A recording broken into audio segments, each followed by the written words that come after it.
Suzan, how are you? Hello, I'm good. How are you? I'm doing all right. It's summertime in the Northeast. We're both up here enjoying the lovely weather and just getting to it. So I would love to get you introduced to the audience. For those who don't know you or know who you are, I'd love for you to just kind of give a little bit of a background, who you are, where you're from, what you do, Sure, what are your sure. passions, what drives you, all that fun hmm stuff. Sure. So I'm Suzan Brinker. I'm originally from Germany. I grew up in Germany. My dad's from Turkey, so I always had sort of that international itch to go elsewhere. I came to the US to study at a small liberal arts college called St. Norbert College up in Northeast Wisconsin, which is a Catholic small school. I ended up there because I had a scholarship to teach German there for a year. It was supposed to be a year-long thing, and then I was going to go back to my very large anonymous research university in Germany, but I really loved the campus there. And due to a series of unforeseen kind of circumstances that me loving the campus so much, I stayed. And I think that's when I ultimately fell in love with higher education, because that campus just was everything I didn't know I needed. I had really great faculty members there. I really thrived sort of as a person in ways that I hadn't really felt like I was thriving before. And decided to stay in the US, stay in higher ed. So then I got my master's in communication from Marquette University, and then a PhD in higher ed from Penn State. And at Penn State, I started my higher ed career, initially marketing online degrees to international audiences. So really focusing on audiences that I could identify with to some extent, learned how to do market research, learned how to do strategy, leveraged my interest in writing and storytelling. And then from there, I went to Northeastern as director of marketing after about 5.5 years at Penn State, focused on graduate and professional education offerings, and then started my own company in 2019. After moving to Boston, I felt like it's the right time to start my own company. I'd had my two first little children. I have three now, so I felt like I needed a little bit more freedom. And of course, had no idea the pandemic what was on its way. So I was like, wouldn't it be nice to work from home and have flexibility? And then I started my own company. And before I had any clients, the pandemic hit. And I was like, shoot, what did I do? I could have just worked from home while drawing a paycheck the way I was before. But I don't regret it. It worked out. It's been 5 years now, and we have about a team of 10. And we work with institutions across the Northeast, large and small, as well as nationally and internationally. So it's been a good ride. And I think ultimately what drives me is that passion that I discovered for higher education on that small campus in Wisconsin. But also even beyond that, now just really I've fallen in love with the challenge that we're facing in terms of brand differentiation and making sure that our campus communities offer something that facilitates that belonging on the one hand and the intellectual education, but also is really aligned with the future and set students up for a life of not just meaning, but also prosperity. And as a marketer, we kind of get to put that puzzle together in different ways for different institutions, right? Based on where they're located, what they've always been good at, which types of students they draw. So I find that really fun. Awesome. Yeah, I think one of the things I hear when I talk with career higher ed marketers is one of the things, nobody goes to college to work in higher ed marketing, right? Or nobody goes to college to work in admissions. It's one of those things you just kind of fall into because of that passion for what the higher ed as a quote unquote product is, right? And it's more meaningful than being a widget salesman, or more meaningful than selling cars, right? These are all, you have to come up with a story around the why for those sorts of things. But ultimately, higher ed institutions have this very similar why they exist, which is to empower and to support the advancement of students, right? And I think that there's a certain character of that for these smaller institutions, like you mentioned. I recently had Scott Novak, who's the creator of the small college movement, joined the pod a few weeks ago, and he spoke a lot about the charm and the character that these institutions sometimes undersell themselves in an environment where there's a sea of sameness sometimes. or they're being muted out because all the market share is going to the larger public institutions or the more selective, quote unquote selective or highly rejective, depending on what you want to call them, institutions. So tell me a little bit about you mentioned that it was this smaller school in Wisconsin that kind of got you introduced to and being a part of the higher ed marketing community. Let's focus on that origin story a little bit. That I like the superhero origin story, how you got there. What are some of the things that you that really keep you in the higher ed sphere versus going elsewhere? Yeah, what you said about nobody goes to school to become a higher ed administrator, I say that all the time to people. It's like none of us planned to be here. I wanted to be a journalist. That's what I always wanted to do. And I think coming to the US just put some obstacles in my way. First of all, I graduated in 2009. I graduated in Northeast Wisconsin. There weren't any jobs. Plus, I didn't have a green card. And so I needed to figure out a different path for that point. And digital marketing was growing in 2009. You could go and talk to people about social media and digital marketing, and they'd be like, wow, you're so smart. You've looked at the future and you can help us kind of grow our business in these new channels. So I was doing a little bit of that, but I think ultimately I never felt really quite at home in other industries because I am international, and there is something about a US campus when you're an international student or you have an international origin where you feel more at home because it by nature is just a place where you can interact with people from all different countries and all different backgrounds. Now, I live in Boston now, so I feel that way all the time, but living in a suburb of Green Bay, the campus was really where I could be more myself. I felt like every time I stepped out of that, it was more homogenous. So I think part of it was like, okay, I'm going to do digital marketing now just because of the economic realities of this point in time. But also I feel drawn back to higher education because I feel safer there and like I can be myself. So it was a lot of that. And I did try to then, after I went to grad school, before I ended up at Penn State, because my husband wanted to go to Penn State for his PhD, and we moved there, which is also kind of a place that doesn't have a lot of industry around it. I did work for a year for a company called Woolrich that does like outerwear apparel. Like they're a really small at this point competitor of like LL Bean or Eddie Bauer. They're a really old company, very interesting. But I, again, felt that same way where I felt drawn back to higher ed and to a college campus where people kind of got me more and people were from all over the place. So it wasn't even just that I was like, I want to tell the story about people who are like me, or I definitely felt like I would rather market higher education than a sweater, or, than you were saying, like packaged consumer goods, like it's much more meaningful. But it was also for me as a human being wanting to be on a college campus because I was surrounded by that rich environment and I felt good there. And now I have chosen to work from home, and I don't really want to be on college campuses because I'm a mom and I need that flexibility. I think at this point, almost 12 years into my career in higher ed, I think I really love the challenge. Like I said, we're at this point in time in higher education where we're facing such significant headwinds, and I think marketing should have a front row seat in determining how we're going to address that challenge as an institution and also as an industry together. So now I'm just kind of hooked on that, and I think it's really complex, and we need really smart strategists and brand strategists to help us figure that out. Yeah, and I know you think and talk a lot about many of these challenges, so much that you've written a book on the topic, right? And I would love for you to kind of share. I know when this podcast drops, the first time we drop it, the book will not quite yet be available, but it will be later in the summer. Tell us about it. What is the origin story of the book, and why and what it's all about? Yeah.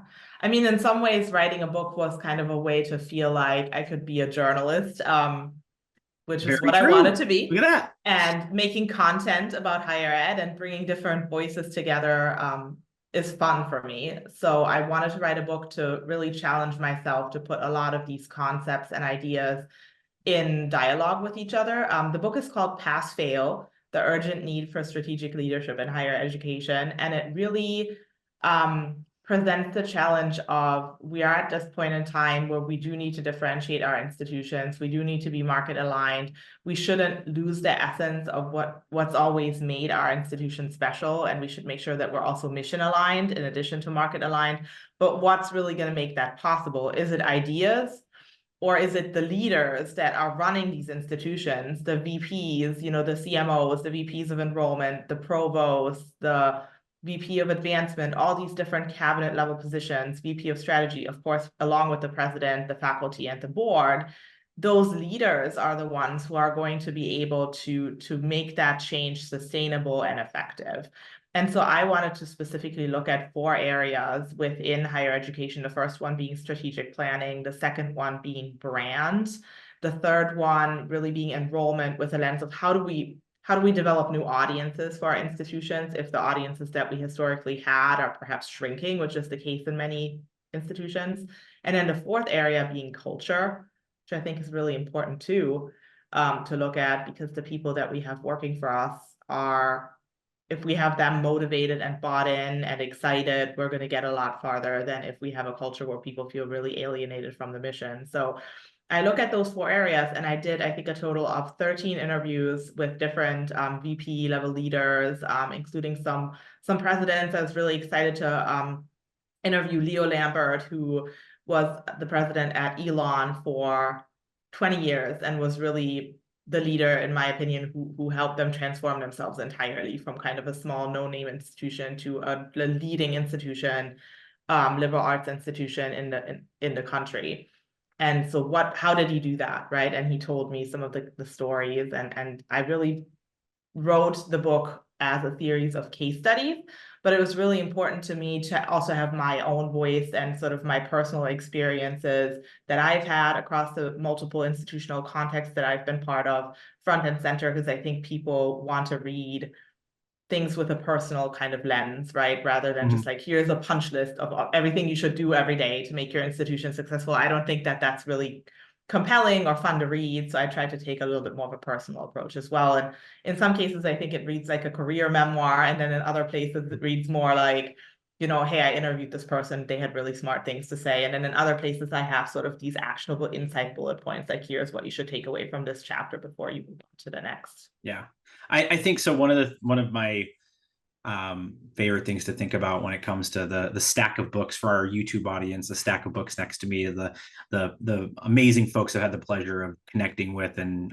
reading their books over the past 6-9 months or so for the podcast. And one of the biggest weaknesses I see in many of the kind of the mass market kind of self-help management books, leadership books, et cetera, is and even honestly, like on social media, when people are posting advice and tips, it's very kind of surface level, and it's very, you should do a better job strategic planning, but that's okay, how, right? Or you should do a better job with setting up your KPIs, but how, right? And so there's for people who are trying to do their best, but don't necessarily know the best tangible steps, right, there needs to be a little bit more of that. So I like how you've structured this, and like you said, in some places it's your expertise, and others it's bringing in others, and it's kind of where the rubber hits the road kind of component that many of the non just higher ed thinkers don't get into because they're not in it deep enough, right? And I think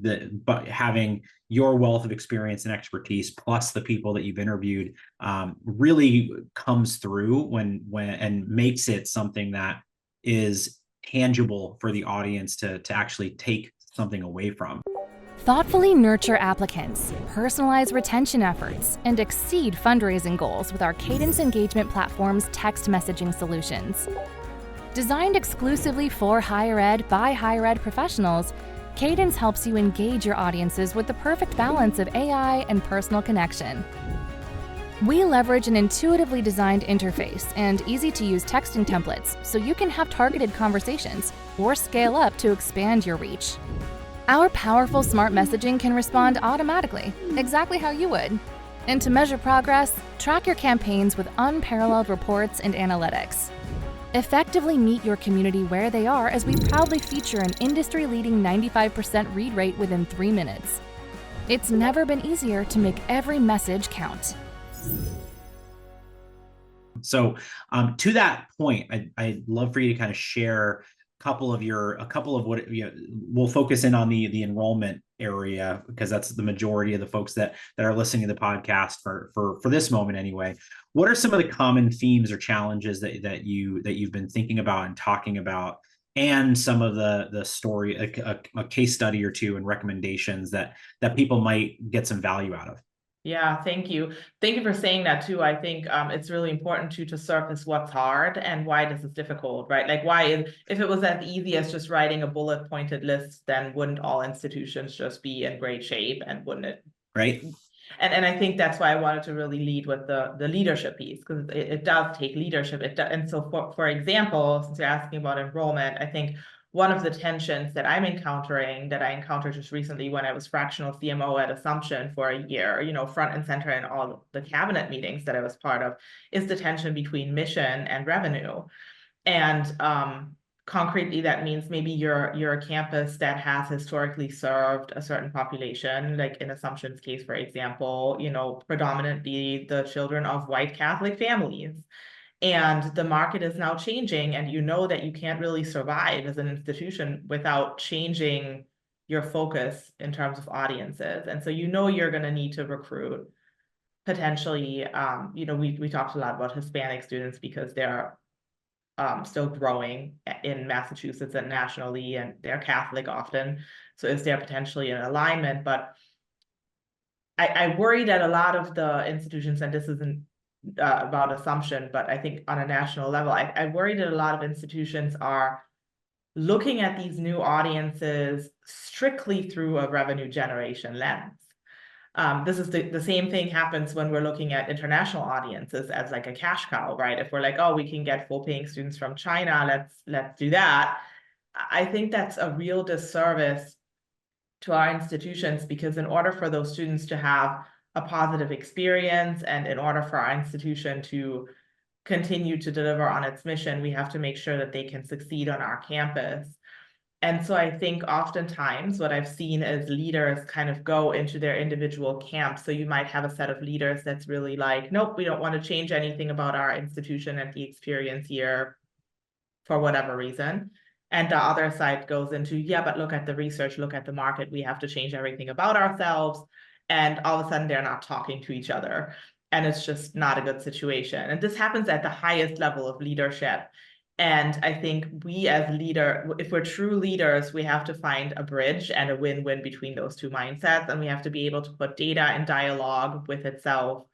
So that would be one example that I think a lot of people will be able to relate to, where it's really a matter of talk to each other, figure out how to mediate these different perspectives, and choose an audience that you can test and evolve with. Don't feel like you have to chase sort of every bright and shiny object, but rather choose one audience that you can test and learn from. There's I think chapter number 1, the initial chapter, is about my time at Penn State World Campus, where we wanted to build out an international enrollment channel for the online programs. And I was very new to my career, and I was international myself. And initially the charge was, well, we really want to grow access to higher education globally. So we were looking at countries with very low GDPs, and just very impoverished populations, thinking about, oh, how could we equip populations in these countries with technology that would allow them to improve their lives? And that really excited me. And then over the next few years, it became very evident that more and more and more we were really interested in revenue generation, to the point where I was told, if something international doesn't make money and people don't have the ability to pay full price, then we're not going to pursue it.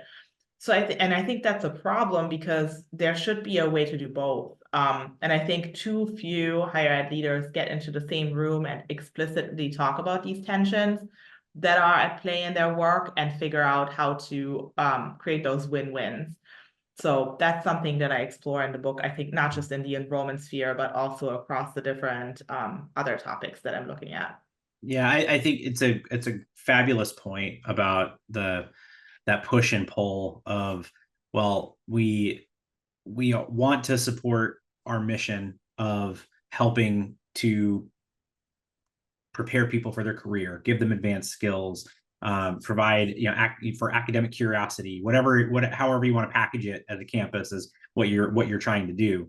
But you also ultimately are a business, right? And you're a nonprofit business for most institutions, but you're still a business, right? And a lot of times these online divisions are kind of should be a profit generating component for the campus. Now, with all that said, the incremental cost of adding students, it's tricky, right? Because it's an online program, right? So and people outside of the higher ed sphere don't necessarily understand the cost structure and the revenue shares with the OPMs or whatever they are, right? And there's that whole separate podcast we could have on all of those sorts of pieces. But at the end of the day, there is that challenge of an institution of driving enough net tuition revenue to support the operation of the campus, because without it, then there is no campus to deliver the program, whether it's on the ground or online, right? And so for institute, earlier you mentioned, part of being the silos on campuses, and I think this is a tale as old as time type of a piece of the conversation, but there's that need for institutions to break down those silos and communicate with each other better, because at the end of the day, we all have should have the same goal, which is supporting student success, right, as its key benchmark, right? So what role does marketing play in helping to break down some of those silos so that people actually do talk to and work with each other? Yeah, well, I think one of the things that marketing can do is bring the data to the table, because very few institutions have data teams that charge themselves. They might have like an institutional reporting arm, but those people typically are more charged with providing data for, reporting out to government entities or for rankings or things like that, or just institutional success metrics.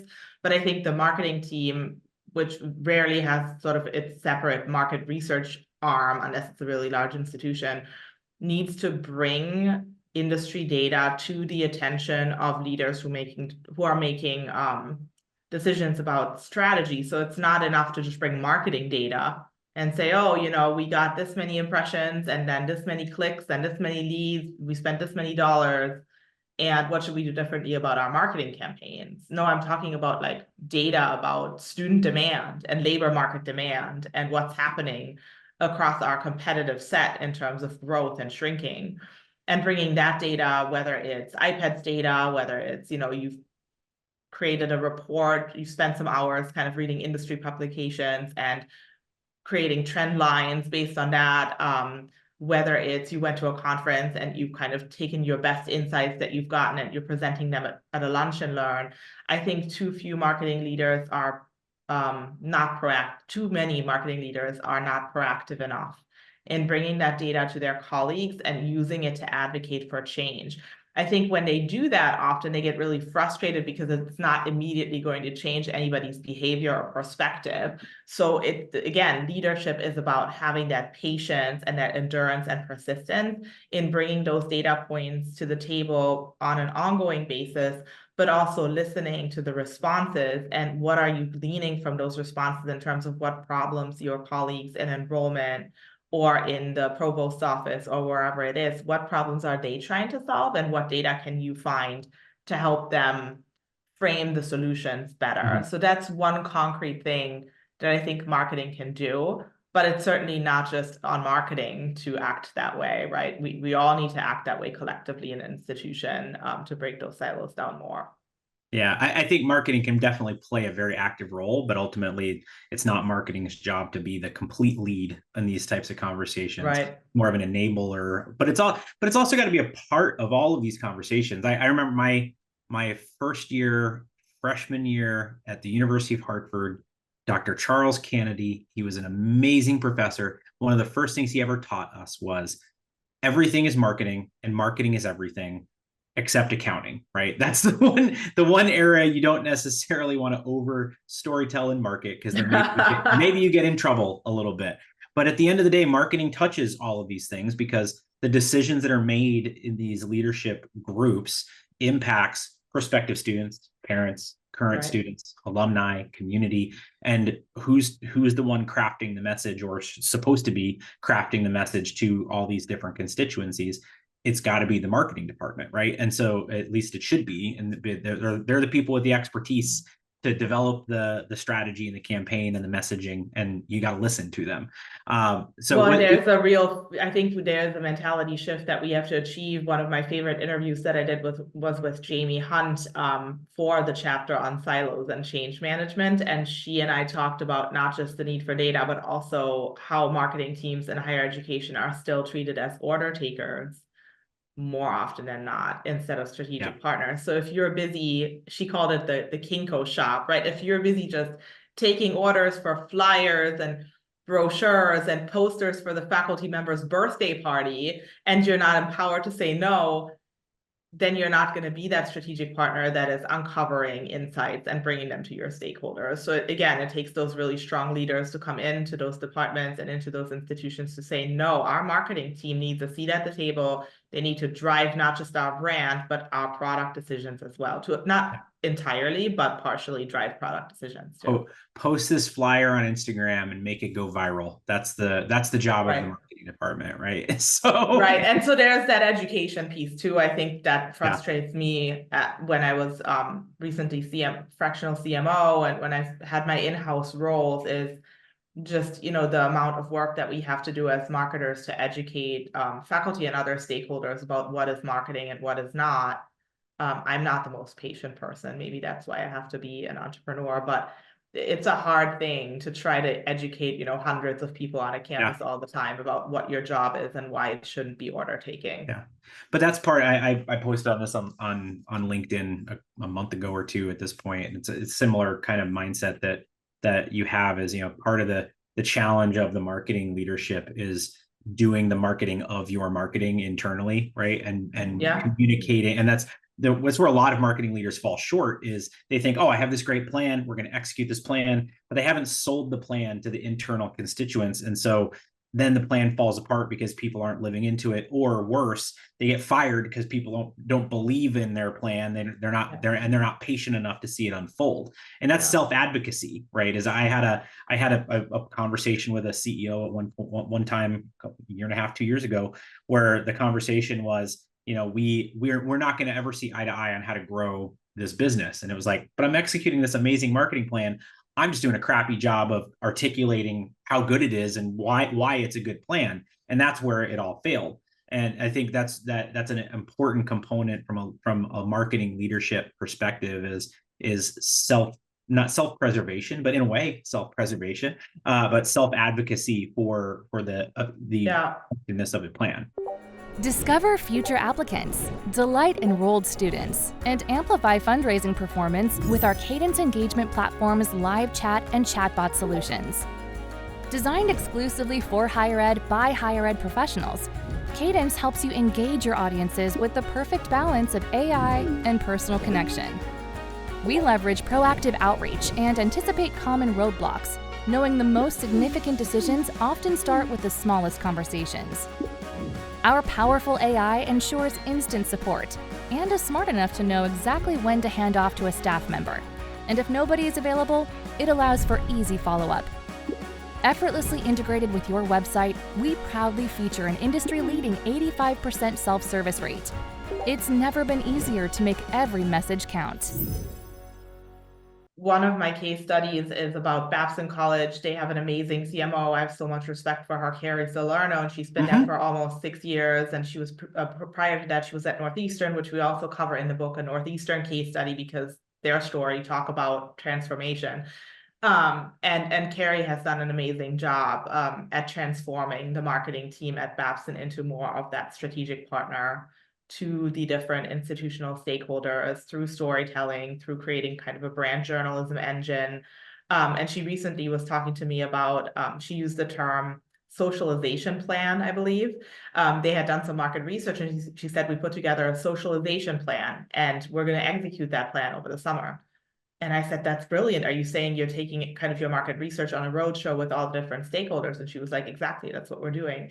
And it reminded me of when I was at Penn State, when we had done some really extensive market research as well about international opportunities, because everybody at the university thought they knew what was best in terms of what country we should focus on and how we should do it. We did all this research, and we had to spend, I believe, 18 months kind of going from administrative body to administrative body, presenting this over and over and over again. And then finally, I realized everybody's finally on the same page. I mean, this is a huge campus, Penn State, right? Like they have 40,000 undergrads. I was like, this is an amazing accomplishment that finally everybody is saying the same things about the international market, but it took years to get there. So again, patience is important. And just, I think the reason that I wanted to have that culture chapter too is because it's really easy to burn yourself out as a higher ed leader who is charged with something like transforming how your team is seen by the institution, and who is charged with something as important as brand and word of mouth and how people see you. And then, on top of that, your job is also crisis communication and PR and internal communication and team management and all these things. I think we need cultures, especially on the small campuses that are often under-resourced, and people really are doing 2 or 3 jobs, where it's encouraged and appreciated when people take care of themselves. Because if we take care of our own mental health, then we can be more strategic leaders, and we don't ultimately blow a fuse, because it's just all too much. I think that's really an important part of the equation of higher ed leadership, is that self-care and boundary setting. Yeah. And I'm reminded of years ago, it was Kim Reed at EduVentures published the maturity model for enrollment management. It has this spectrum of how involved or where enrollment's seat at the table is, and in the infancy stage, it's the VP of enrollment is essentially the director of admissions and is just responsible for the number that they're given from the CFO. You need to get this many students. And then as you go through the progression of the model, it's, they have the seat at the table to make the decisions on discount rate. And they have a seat at the table for, what new programs get developed. And then ultimately at the far end of the spectrum, they are in the president's cabinet, and they're the ones driving those decisions. Right. And I feel like marketing needs or has a similar trajectory, where at the infancy stage, where you haven't developed that trust and there's not a lot of value perceived value on the role marketing can play, it's post the flyer to Instagram and make it go viral. Or on the other end of the spectrum is marketing's got a seat at the leadership table, crafting institutional decision making, right, and being a part of those conversations and voicing what the impacts are on these different constituencies. I love that. Yeah, Jamie Hunt gave a presentation at AMA last year about marketing maturity models she's implemented at her institutions, and that's also covered in the book in my interview with her, because exactly, she kind of maps out, you're not going to change all of this in a day, so manage your own expectations, don't burn yourself out. This goes across stages. You can plan this, you can measure your progress against this. And I loved it so much, I thought, why does it have to be just a marketing maturity model? Couldn't we do this for all of the different divisions, under the various VPs? Because that maturity is also going to take some time to achieve. Yeah. Now, last thing I'd like to talk about is this is all well and good, except we also have this challenge of so much leadership exodus at institutions, whether presidents or marketing leaders, et cetera. And so now we've got this added layer of that challenge of lack of continuity or no one in that role at all, right? And so what are some of your thoughts around how in this kind of unfortunate kind of landscape that we're experiencing right now, for institutions to be able to kind of fill those voids? Well, and I think it's no coincidence that Leo Lambert was president at Elon for 20 years, and that Elon became as successful as it is, because there was just that focus and that, really long-term leadership in place. And many institutions just aren't that lucky. Their presidents stay for maybe 5 years or less, and there's constant change in the VP roles as well. So I think you're absolutely right. The reason that I have such a robust culture chapter is because I'm basically saying, if we don't treat the people that we have on our campus well, if we don't empower them to lead strategically and to also take care of themselves, we are going to have just a revolving door, because by the time you have made it to the level of VP or whatever, you have options, right? You can't expect those people to just kind of take it day after day, do multiple jobs, not get paid that well, have all this stress on their shoulders, and just persevere through it all. They have options, and they're going to take those options when they hit the point where they just can't do it anymore. And I think that's a reality. Burnout is a reality. Administrative mental health is a reality that we have to address. And so in the book, I go through some concrete things based on interviews with not just higher ed leaders, but also business school faculty members who've done research on this topic, what we can do to improve those conditions. Not just for our VPs, but for all of our staff members, and how we can implement things like strength-based management, psychological safety, a management philosophy that really values people more, so that people have more endurance in those roles, because it is going to hurt your institution to lose a VP every year or two. It's going to waste a lot of money, waste a lot of time. It's going to have implications on morale. Things that were just starting to work are going to be stalled. So I think that's absolutely a real issue that needs to be addressed. And again, it comes down to leadership. Well, and like you said, that the learning curve of that individual, but then also the timeline of socializing their plan around it. You have to redo that cycle over and over and over again. And people just start tuning you out, right? Like any leader, because they're like, I've heard this all before. I've been here for 15 years. I've seen 7 of you come through here. Nothing ever changes. And I think that's a really difficult mindset to have to fight as a new leader. But yeah, I think most of us are in these jobs because we really love higher education. Our why is really strong, but too often we feel like we're ultimately sort of in the sausage factory where we don't really get to be plugged into that why on a day-to-day basis. And there's just so much pressure, and in many cases, dysfunction and siloed, disconnected decision-making processes. If we can connect those decision-making processes and be more strategic in how we execute more strategic about how we execute our strategies. By that, I mean, oftentimes institutions create strategic plans and then don't think a second about how are we going to actually implement this? How are we going to keep momentum? Like, we're going to put it on the shelf and pat ourselves on the back and say, hey, we have a new strategic plan. Those are really, I think, the things that we have to figure out as an industry. I think a lot of other industries are really much farther ahead when it comes to how to treat their people and how to make decision-making processes more seamless. I think we're very outdated in how we do that.